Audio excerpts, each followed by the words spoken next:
घर थोड़ा दूर था, 1 घंटे लग जाते थे मतलब ऑफिस से घर पहुंचने में। अब सिर्फ 5 मिनट लगता है, बगल में ही। गाँव की दादी लोग बड़ा खुश हुई, अरे बहिनी तू के फोन पे देख ले रही, बड़ा नीक लगत रहल। तो वही मुझे लगा कि वही लोग जो द्वार पे निकलने से जिनको दिक्कत हो रही थी, वही उसी लड़की को आज फोन पे देखकर लोग खुश हैं। किसी लड़की की शादी होती है तो आप ये सवाल क्यों कमेंट सेक्शन में आके नहीं पूछते हैं कि शादी के बाद तुम अपनी नौकरी छोड़ दोगे क्या, शादी के बाद तुम बाहर निकलना छोड़ दोगे क्या, शादी के बाद तुम ये करना छोड़ दोगे क्या? लड़कियों से क्यों पूछते हैं भाई कि शादी हो गई अब मैं काम नहीं करूंगी, क्यों नहीं करूंगी? 5 दिन बाद एक बार मम्मी को फोन की थी, जब चूल छुआ गया उसके 4-5 दिन बाद कि मम्मी बहुत अच्छा हुआ कि आप मतलब ये सारी चीज, पर पहले मुझे बहुत चिढ़ होता था मम्मी पे। दोनों फैमिली ये समझ पाई कि हाँ बच्चे ठीक बोल रहे हैं, खुश रहेंगे दोनों। लड़के झगड़ के कैसे भी खुश रहेंगे, तो इसलिए मान गए फिर दोनों। हर जींस पहनने वाली लड़की कैरेक्टरलेस और हर सूट पहनने वाली संस्कारी, कपड़े थे कैसे? मेरे चैनल पे 2-3 वीडियो ऐसा है जिसमें दादी माइक देख के डरी हैं, मतलब अरे ये क्या है, जैसे तोप या बंदूक। तो मुझे लगता है कि शायद मेन स्ट्रीम मीडिया वहां तक नहीं पहुंची और हमने वहां तक पहुंच बनाई। हम उन लोगों की भी आवाज सुने जिन्होंने कभी माइक। नमस्कार दोस्तों, मैं रूबी सिंह और मैं आपको बता दूं, आपके सामने एक चेहरा दिख रहा होगा जिसे आपने देखा भी होगा, जानते भी होंगे, पहचानते भी होंगे।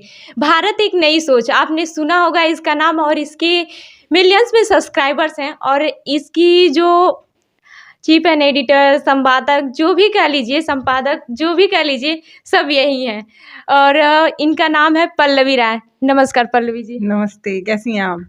मैं अच्छी हूँ, आप बताइए। मैं भी बहुत बढ़िया, और आपके दर्शकों का भी बहुत धन्यवाद जो अभी आधे घंटे और झेलेंगे मुझे। अच्छा, ऐसा क्यों कह रही हैं कि आधे घंटे और झेलेंगे मुझे? मतलब यही है कि वो लगातार एक ही मुद्दे पे देख रहे हैं, फिर कहेंगे इसको पता नहीं क्या ही मजा आ रहा है, ये सबको आगे एक ही मुद्दे पे बात करिए, इसलिए मैंने कहा झेलेंगे। अच्छा, कौन से एक ही मुद्दे पे? वही शादी ब्याह, और क्या आप भी वही बात करेंगे मुझे पता है, तो इसलिए मैंने कहा नहीं। आधे घंटे और झेलेंगे। किसी लोग एक होता है ना, मतलब एक टाइम हो गया, 1 महीना हो गया, तो कहेंगे ये निकल ही नहीं रही है, इसको इतना खुशी मिल रहा है कि मतलब उस लेकिन लोगों को भी इसमें इंटरेस्ट आ रहा है कि हाँ हम देखें, हम जाने कि हाँ ये पल्लवी राय शादी किससे की है, क्या है चीजें। हाँ, तो ये चीजें हैं। आप जब शादी की थी तो क्या मतलब उसके बाद से फैमिली में आई ससुराल में, तो उसके बाद से क्या माहौल रहा? ये चीजें नॉर्मली था, मुझे बहुत ज़्यादा कुछ अंतर नहीं लगा। हाँ, बस थोड़ा अंतर ये है कि तब मेरा घर थोड़ा दूर था, 1 घंटे लग जाते थे मतलब ऑफिस से घर पहुंचने में।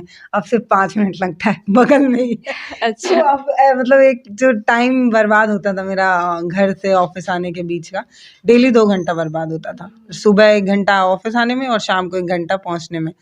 अब ये होता है कि मतलब हाँ, निकले 5 मिनट भी नहीं लगता, फट से पहुंच जाते हैं। तो ये एक चीज़ बदला है कि पहले एक तैयारी करना पड़ता था घर जाने से पहले का, कि अगर कोई चीज़ छूट गया तो वो वापस लाने के लिए अगले दिन का इंतजार करना होता था। अब क्या बगल में है, कोई दिक्कत नहीं है, तो ये चीज़ें छूट जाए तो आराम से लेते आ आओ। सकता है। हाँ, तो चीज़ें मुझे बहुत ज़्यादा बदली सी नहीं लग रही हैं। अब ये है कि कुछ है कि आप किसी भी चीज़ को एकदम हाइप बना के और अरे भाई बहुत कुछ बदल गया है, वैसा हो गया, वैसा हो गया। थोड़ा-सा एक्चुअली में ये होता है कि ससुराल आने के बाद लड़कियाँ हाँ, लड़कियाँ सोचती हैं, तो मेरे पास इतना टाइम ही नहीं है कि मैं ये सोच पाऊँ कि ओहो मेरी लाइफ तो बदल गई है, मेरी लाइफ में ये टेंशन है या ये है। ठीक है, सोचती नहीं है, कभी-कभार हो भी जाता है उनके साथ ऐसा, हाँ, कुछ ऐसी चीज़ें होती हैं ससुराल जाने के बाद। ठीक है। क्योंकि कहीं न कहीं उनके ऊपर ज़िम्मेदारियाँ भी आ जाती तो हैं। भैया ये तो भगवान ने जब आपको लड़की बनाया तभी ये चीज़ें आ गई हैं कि आपको ये करना ही है। तो उसको एक्सेप्ट करिए, आगे बढ़िए, उसको सोच के क्यों ही टेंशन लेना है, ठीक है। तो जैसे शादी के बाद जो ज़िम्मेदारियाँ आती हैं, तो आपके ऊपर भी आई होंगी? हाँ, थोड़ी बहुत। अच्छा, देखो, थोड़ी खाना मैं वहाँ भी बनाती थी अपने मायके में भी, तो ससुराल में भी बना रही हूँ, कोई अंतर नहीं है। वहाँ पे जितने लोग वहाँ पे थे उतने ही लोग यहाँ पे भी हैं, तो कोई बहुत ऐसा नहीं लगता है कि भाई मेरे ऊपर इतनी जिम्मेदारी आ गई है। मम्मी ने पहले से ही इतना मतलब क्या बोलते हैं, लड़की को इतना माइंड मेकअप करके तैयार किया था कि हाँ बहुत ज़्यादा ऐसे कष्ट नहीं होता। जो सोने की गुड़िया होती हैं उनको भले कष्ट होता होगा, मेरी मम्मी शुरू से ही हमें ऐसा बनाई हुई थी, तो उतना मुझे बहुत ऐसे फील नहीं होता है। मुझे याद है कि मैं शायद 4-5 दिन बाद एक बार मम्मी को फ़ोन की थी, जब चूल छुआ गया उसके 4-5 दिन बाद, कि मम्मी बहुत अच्छा हुआ कि आप मतलब ये सारी चीज़, पर पहले मुझे बहुत चिढ़ होता था मम्मी पे कि यार मतलब फील्ड से आई और मम्मी मुझे मतलब बोलती हैं काम करने के लिए। पहले चिढ़ होता था कि समझती नहीं है क्या यार, इतना काम करके आ रही हूँ। लेकिन अब मुझे वो चीज़ अच्छी लग रही है कि मतलब चलो ठीक है कि मम्मी ने पहले ही हाँ, बता मम्मी दिया, वो कर दिया। चीज़ें सिखा दी हैं कि मतलब हाँ, चलो बना सकते हैं। तो वो बहुत ज़्यादा लोड नहीं है, ठीक है, सब बढ़िया है।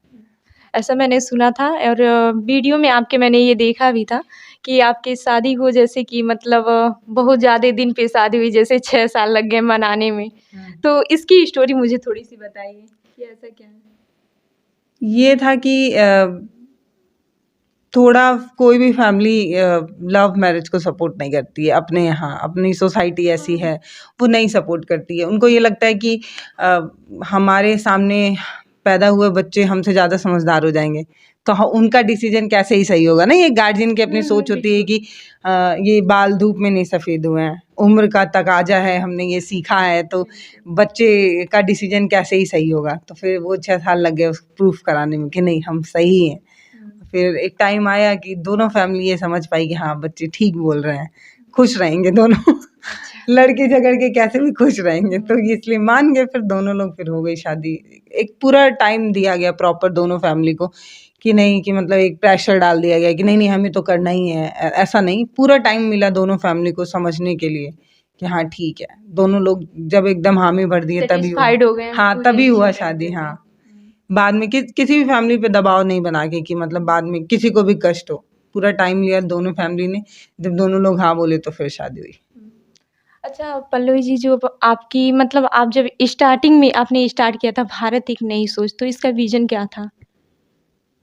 जब स्टार्ट किए थे तब मुझे ये लगता था कि मैं अपनी आवाज़ कुछ लोगों तक पहुंचा पाऊँ, मतलब जो चीज़ें मुझे जो खलती थी वो चीज़ें मैं बता पाऊँ।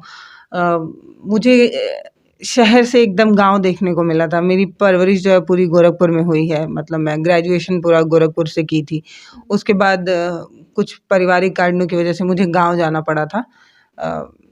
तो गांव जाने के बाद मुझे चीज़ें खलने लगी थी। क्यों? क्योंकि एकदम शहर से जो मतलब पली बच्ची रहती है, उसको गांव में चीज़ें खटकती हैं। जब उसको मतलब द्वार पे जाने के लिए रोका जाए या उसके कपड़े पे कमेंट किया जाए। मैं जैसे ग्रेजुएशन तक मुझे सूट वूट नहीं आता था पहनने, लोअर टी शर्ट और ये सब मैं पहनी थी, तो जीन्स और ये सब पहनती थी मैं। तो मेरे पहनावे पे मतलब जो गांव की जो दादी लोग थी वो कहती थी लइका बनत है, मतलब नहीं पसंद आता था उनको। तो मुझे चीज़ें खटकती थी, अरे भाई कपड़े से किसी का कैरेक्टर सर्टिफिकेट कैसे ही नापा जा सकता। मतलब हर जीन्स पहनने वाली लड़की कैरेक्टरलेस और हर सूट पहनने वाली संस्कारी, कपड़े थे कैसे तय वैसे होता तो ऐसे कैसे देख के आप कर तो सकते वही हो कि तो ये सारी चीज़ें थॉट्स थोड़ी क्या हैं? हाँ थोड़ी खटकती थी मुझे कि मतलब क्योंकि मैं थोड़ी खुली विचार की थी, बहुत ज़्यादा दबी नहीं थी, तो मैं चीज़ें बोल दिया करती थी। या मुझे समझ में नहीं आता था कि मतलब जैसे नहीं, मतलब कभी सिखाया भी नहीं गया कि चाचा के बराबरी में नहीं बैठना है। जैसे नहीं एक चौकी है होता तो है एक हाँ चौकी गाँव पे में तो अक्सर होता है कि हाँ नहीं इनके सामने बड़े हैं बैठना ही तो नहीं है। बड़े हैं तो ऐसा उनके बराबरी में चौकी पे नहीं बैठना चाहिए। चाहे उनके सामने खाना नहीं, मतलब मान लिया अगर आप खा रही हैं और कोई आ गया तो आपको उठ जाना है या अपना प्लेट लेके चले जाना है, दिखना नहीं है। तो मुझे चीज़ें वो समझ में नहीं आती थी कि भाई खाना ही तो खा रहे हैं, इसमें क्या ऐसा है, सब खाते हैं, बिना खाए कोई जिंदा है क्या, तो मुझे क्यों छुप जाना चाहिए। मतलब चीज़ें मुझे नहीं समझ आती थी। तो एक मुझे वो लगता था कि इतना क्यों दबाना है लड़कियों को, कि लड़कियां खाना नहीं खाती हैं तो उसमें छिपाना क्या है। तो वो चीज़ें मुझे थोड़ी, और भी ऐसे बहुत सारी चीज़ें थी। लेकिन अब तो काफ़ी ज़्यादा एजुकेटेड हो गए हैं लोग। हो गए हैं, लेकिन गाँव में चीज़ें अभी उतनी नहीं सुधरी हैं जितनी शहरों में सुधर गई हैं। जो चीज़ें हमारे लिए ऑकवर्ड है ना, वो चीज़ें वहाँ के डेली चीज़ें मतलब संस्कार में है, रूटीन में है। अभी मैं ये चीज़ें बोल रही होंगी ना, तो जो गाँव तक पहुँच रही होगी वो लोग बोलेंगे तो इसमें क्या बुरा लगने वाली बात है भाई, ये तो हमारे यहाँ होता है। तो यही जो चीज़ें हमें ऑकवर्ड लग रही हैं वो चीज़ें उनके रूटीन की है। लेकिन वो मुझे अजीब लगता था कि मतलब वो लड़की जो सुबह उठ के झाड़ू तो लगा सकती है द्वार का, लेकिन द्वार पे निकल नहीं सकती। दोपहर के वक्त या शाम को टहलने का मन हुआ, कभी चाय बन गया, तो नहीं होता है कि द्वार पे जाके बैठते हैं। गर्मी के वक्त तो हमेशा घर में गर्मी लगती है तो द्वार पे बैठते हैं। तो वो थोड़ा अजीब लगता था, मतलब लड़की द्वार पे बैठी है या द्वार पे क्यों बैठी है। पर्दा प्रथा, छत पे भी जाना है तो दिन ढलने के बाद जाना है, वैसा पर्दा वाला। प्रथा तो कब की खत्म हो गई है। नहीं मतलब थोड़ा सा मतलब कि लेकिन थोड़ा बहुत ऐसे में थोड़ा आ ये जाता कि है। मतलब फलानवा के लड़की नहीं, जितना कम दिखेगी उतना ज़्यादा वैल्यू है। मतलब जो लड़कियां ज़्यादा दिख जाती हैं या ज़्यादा लोगों के नज़र में आती हैं, उनका थोड़ा सा वैल्यू कम माना जाता है गांव में। वो लड़की ज़्यादा संस्कारी है, वो लड़की ज़्यादा वो है जो नहीं दिखती है, वो एक हमेशा घर में रहती है, वो मतलब लोगों का जिस पे नज़र ना पड़े वो ज़्यादा संस्कारी है, वैसा कुछ शायद, मुझे नहीं पता वो क्या ही समझाना तो अब चाहते। लोग क्या कमेंट करते हैं जब आप जर्नलिज्म फील्ड में आ गए हैं? अब मजा आता है, मुझे लगता है गांव में लोग खुश होते हैं। मैं जब नहीं, खुश तो होते ही होंगे, लेकिन मुझे कमेंट एकदम क्या करते हैं? काफी कुछ इंटरेस्टिंग नहीं होता करते हैं, होगा। कुछ नहीं करते हैं। अब वही लोग जो सिखा रहे थे वही लोग अब मेरे काम को बहुत पसंद करते हैं। मुझे ठीक से याद है कि ठीक 1 या 1.5 या 2 साल बाद जब मैं गांव गई थी, जब मतलब कुछ अच्छे व्यूज आने लगे थे चैनल पे, कुछ लोग मुझे जो देखने लगे थे, तब मैं जब गांव पे गई थी तो गांव की दादी लोग बड़ा खुश हुई, अरे बहनी तू के फोन पे देख ले रनी, बड़ा नीक लगत रहल। तो वही मुझे लगा कि वही लोग जो द्वार पे निकलने से जिनको दिक्कत हो रही थी, वही उसी लड़की को आज फोन पे देखकर लोग खुश हैं। तो आप कभी ऐसा नहीं हुआ कि मतलब लोग ये पूछे हो कि आप कभी ये पूछी हो कि पहले तो आपको नहीं अच्छा लगता नहीं था, अब पूछती हूँ, अच्छा? मुझे ये लगता है कि उन्हें समझ में नहीं आएगा तो पूछ के क्या ही फायदा। बस मुझे एक चीज समझ में आई कि कई बार लिमिट क्रॉस करना अच्छा होता है, तो मैंने वो लिमिट क्रॉस की और मेरे लिए वो अच्छा रहा। मतलब अगर मैं उस लिमिट में बंध गई होती या जो मुझे सिखाने की कोशिश हो रही होती उसमें बिना क्वेश्चन किए, ये डेस्टिनी है, ऐसा ही होता है लड़कियों के साथ, मैंने उसको एक्सेप्ट किया होता तो शायद मैं यहाँ नहीं होती। तो कभी कभी ना आपका सीमा तोड़ के निकल जाना, उसको लांघ जाना या कुछ ऐसा कर जाना सही होता है। मेरे वाले केस में तो सही हुआ। मतलब लोगों ने मुझे बांधने की कोशिश की, कम दिखो ज़्यादा अच्छा है, मैं उतना ही ज़्यादा दिखने की कोशिश करती रही।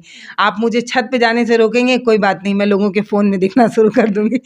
तो मुझे लगता है लिमिट तोड़ना भी अच्छा होता है। तो मेरे केस में तो अच्छा रहा लिमिट तोड़ के। कभी कभी ऐसा भी होगा कि इस फील्ड में आने पे, जब जर्नलिज्म फील्ड में आप आई होंगी, तो कभी ऐसा लगा होगा कि नहीं यार अब नहीं करना है मुझे? मतलब लोग इतने ज़्यादा सुनाते हैं, अभी आपने कहा कि ऐसी चीज़ें सुनने को मिली, देखने को मिली गाँव में। जर्नलिज्म की फील्ड में नहीं हुआ कभी। जब मैं इस फील्ड में नहीं थी तब गांव में भले ऐसा हुआ होगा, किसी दादी या चाची या गांव में किसी औरत की वजह से जिन्होंने शायद ना देखा हो वो चीज़ें। इस फील्ड में मुझे कभी किसी तरीके की कोई दिक्कत नहीं हुई। मुझे एकदम अच्छे से याद है कि मुझे कभी ऐसा नहीं लगा होगा कि मुझे ये छोड़ के जाना पड़ेगा, ऐसा सिचुएशन कभी नहीं आया। मतलब लिटरली कभी नहीं आया। कभी नहीं लगा कि मतलब व्यूज़ कमा रहे हैं, यूट्यूब चैनल छोड़ देती हूँ। लोगों ने मुझे ये कह दिया अब तो मुझे चैनल छोड़ना पड़ेगा। मैं थोड़ा ना जिद्दी स्वभाव की हूँ। अगर मुझे कोई ये बोला ना कि ये नहीं करना है तो क्यों नहीं करना है, मुझे उससे बेहतर करके दिखाना है, वो वाला जिद है थोड़ा। तो मुझे नहीं याद है कि ऐसा कोई सिचुएशन आया होगा जिसमें कभी मैं ये कही होंगी कि छोड़ के चल देते नहीं, हैं। वो तो ठीक है, लेकिन कभी काल ऐसा कुछ ऐसी चीज़ें हुई हों, कुछ ऐसा घटना हुआ हो, या फिर मतलब चलते-चलते कभी कुछ दिक्कत हुई हो? क्योंकि आप बहुत जगह ट्रैवल करके, मैक्सिमम तो आप बाहर की वीडियो बनाती हैं, कवर करती हैं, तो उसमें कुछ ऐसी दिक्कत सामना करना पड़ा हो, परेशानियों का? ऐसा याद नहीं आ रहा है कि मतलब कभी ऐसा हुआ हो। हाँ, कई बार होता है कि जब हम चुनावी कवरेज कर रहे होते हैं तो कुछ चाचा लोग होते हैं जो थोड़ा पिए हुए रहते हैं, तो वो थोड़ा मतलब वैसा रिएक्ट करते हैं, माइक पकड़ना या कुछ ज़्यादा बोलने लगना या कुछ ऐसा। तो ठीक है ना, हर बार आपको मीठा ही थोड़ी मिलेगा। ये अगर आप खुद घर से निकल के चुनौतियों का सामना कर रही हैं, अगर आप खुद कह रही हैं कि मुझे घर में बंद के नहीं रहना है, मुझे आंधियों का सामना करना है, और फिर आप इतनी छोटी-छोटी चीज़ों को लेके ऊपर जो भी खुदा अल्लाह जो भी बैठे हैं उनको आप ब्लेम करने लगे अपने भगवान को कि अरे भाई मेरी लाइफ में स्ट्रगल आ गया, ओहो हो अब तो मैं नहीं करूँगी। तो फिर आपको कोई हक नहीं है कि आप अपने आप को किसी भी पावदान में देखने की कोशिश करें, आपको कोई हक नहीं है। फील्ड तो वैसे भी स्ट्रगल और पेशेंस इसमें बहुत ज़्यादा चाहिए। जब मुझे एकदम ठीक से याद है कि जब मैंने शुरू किया था तब मुझे बहुत चुनिंदा 2 या 3 लड़कियां दिखती थी और कोई नहीं दिखता था इस फील्ड में। तो मुझे और ज़्यादा वो लगता था, अरे बाप रे कोई लड़की नहीं दिख रही है। मतलब और मुझे उतना प्यार भी मिला लोगों की तरफ से। जब लोग अच्छा भी फील होता होगा। गाँव में बड़ा अच्छा लगता था। मतलब क्योंकि कोई लड़की कभी गई नहीं माइक लेके वहाँ पे। तो और हम लोग मतलब दिल्ली में नहीं रहे हैं ना, लखनऊ जैसे शहर में नहीं रहे, हम लोग एकदम गाँव में गए हैं, मतलब मेन सिटीज़ को छोड़ के हम गाँव को भी कवर किए। तो जब कभी किसी गाँव में जाते थे तो दादी का जो रिएक्शन होता था वो बड़ा मज़ा आता था, मतलब उनको बड़ा आश्चर्य सा लगता था। मेरे को मेरे चैनल पे 2-3 वीडियो ऐसा है जिसमें दादी माइक देख के डरी हैं, मतलब अरे ये क्या है, जैसे तोप या बंदूक। तो मुझे ये लगता है कि शायद मेन स्ट्रीम मीडिया वहाँ तक नहीं पहुँची और हमने वहाँ तक पहुँच बनाई। हम उन लोगों की भी आवाज़ सुने जिन्होंने कभी माइक तक नहीं देखा था। तो ठीक है ना, जब कुछ अच्छा मिलता है तो थोड़ा प्रॉब्लम तो फेस करना ही पड़ता है। अगर मीठा ही मीठा मिलता रहेगा तो शुगर हो जाएगा। कोई दिक्कत नहीं है। शादी के बाद तो मतलब ठीक है, ये चल रहा है आप कवर। मैंने देखा कि आपने 2-3 वीडियो भी कवर किया है, और क्या ऐसे ही पल्लवी राय करती रहेंगी कवर? क्यों भाई, क्यों अपना प्रोफेशन क्यों छोड़ देना है, मतलब नहीं, मतलब मुझे ये नहीं समझ आता। ये मेरा क्वेश्चन नहीं है, ये पब्लिक अक्सर पूछती है। मैं उसी पब्लिक से पूछना चाहती हूँ कि जब किसी लड़के की शादी होती है तो आप ये सवाल क्यों कमेंट सेक्शन में आके नहीं पूछते हैं कि शादी के बाद तुम अपनी नौकरी छोड़ दोगे क्या, शादी के बाद तुम बाहर निकलना छोड़ दोगे क्या, शादी के बाद तुम ये करना छोड़ दोगे क्या। लड़कियों से क्यों पूछते हैं भाई कि शादी हो गई अब मैं काम नहीं करूँगी, क्यों नहीं करूँगी, नहीं मतलब क्यों नहीं करूँगी, क्या करने वाली हैं आगे ऐसे? जो मैं कर रही हूँ मैं वही करूँगी। मुझे लगता है मैं इससे ज़्यादा बेहतर करूँगी, मतलब मुझे लगता है कि अब मुझे और अच्छे से काम करना चाहिए, क्योंकि लोगों ने जिस तरीके से मुझ पे विश्वास जताया था, अगर मैं पीछे हट जाती हूँ तो अभी जितने लोग मेरे साथ हैं ना, उन सभी लोगों के साथ धोखा हो जाएगा। मतलब लोगों ने मुझे इसीलिए सपोर्ट किया था क्योंकि मैं बेहतर काम कर रही थी। अगर आज मैं पीछे हट गई तो शायद वो लोग जिन्होंने मेरे काम की वजह से मुझे सपोर्ट किया था, उन सभी लोगों के साथ मैं बेईमानी करूँगी अगर मैं काम छोड़ दूँगी तो। जितने भी लोग साथ हैं उतने लोग, तो मैं आप लोगों से वादा करती हूँ कि मैं नहीं छोड़ूँगी भाई, क्यों छोड़ूँगी। व्यूअर्स के क्या कहना चाहती हैं? बहुत धन्यवाद आपका, ऐसे ही सपोर्ट करते रहिए। और मुझे लगता है कि सिर्फ मुझे ही नहीं, हर वो लड़की जो अपने लीग से हट के कुछ भी करने की कोशिश कर रही है, उसको आपको इसलिए सपोर्ट करने की ज़रूरत है क्योंकि वो पहले ही इतनी चुनौतियों का सामना कर रही होती है। सोसाइटी का एक अलग प्रेशर होता है, फैमिली का अपना एक अलग प्रेशर होता है, उसके बाद वो कितना मोटिवेट होके निकलती है, उसके बाद आप उसके कमेंट सेक्शन में आकर उसको और ज़्यादा गाली देंगे, उसको और ज़्यादा हेट देंगे, तो ऐसे तो समाज नहीं आगे बढ़ पाएगा ना। लोग कहते हैं कि लड़कियां घर में ही शोभा देती हैं, लड़कियां बर्तन मांजते और घर संभालते ही अच्छी लगती हैं, तो फिर फील्ड में क्यों नहीं? वही मैं बता रही हूँ, कमेंट सेक्शन में लोग लिखते हैं तो मैं वही बताऊँ कि भैया आधी पॉपुलेशन हमारी है। आप सोचिए कि आपका सिर्फ एक पैर ही चलता रहेगा और एक पैर में फॉलिज होगा, तो क्या आप उस रफ्तार से दौड़ पाएंगे? तो भारत में अगर सच में विकास चाहिए, भारत में अगर सच में आप चाहते हैं कि वो विकसित देशों की तुलना में आगे बढ़ जाए, सिर्फ मॉडर्न चीज़ों को लेके नहीं, सिर्फ बड़ी बड़ी बिल्डिंगें, सड़कें और लाइट बना देने से नहीं, अगर आप सच में चाहते हैं कि भारत विकसित हो तो महिलाओं का सच में आगे बढ़ना ज़रूरी है। वो जो एक पैर जो अभी पीछे रह गया है, वो जो एक कम्युनिटी अभी पीछे रह गई है महिलाओं की, उसको और ज़्यादा सपोर्ट देने की ज़रूरत है। आपको तो और लिखना चाहिए कि भैया अब आप और अच्छे से काम करिए। लोग लिखते हैं कि अरे अब काम करने की क्या ज़रूरत है, क्यों नहीं करना है भाई, अब और काम करना है, ये लिखना चाहिए लोगों को। तो आप लोगों को मुझे लगता है और प्रोत्साहित करना चाहिए। हाँ, और हर लड़की को प्रोत्साहित करना चाहिए। अगर आप चाहते हैं कि भारत सच में सोने की चिड़िया बने तो महिलाओं का बहुत ज़रूरी है उसमें आगे बढ़ चढ़ के हिस्सा लेना और हिस्सेदारी में रहना। तो महिलाओं को सपोर्ट करना आपको ज़रूरी है, ऐसा मुझे लगता है। तो ये आपने देखा, भारत एक नई सोच की पल्लवी राय थी, और इन्होंने बहुत सारी चीज़ें बताई हैं अपने लाइफ की स्ट्रगल, और ऐसे ही एक नए शख्सियत से मैं आपको बहुत जल्द मिलवाऊंगी। तब तक के लिए जुड़े रहिए हमारे साथ। धन्यवाद।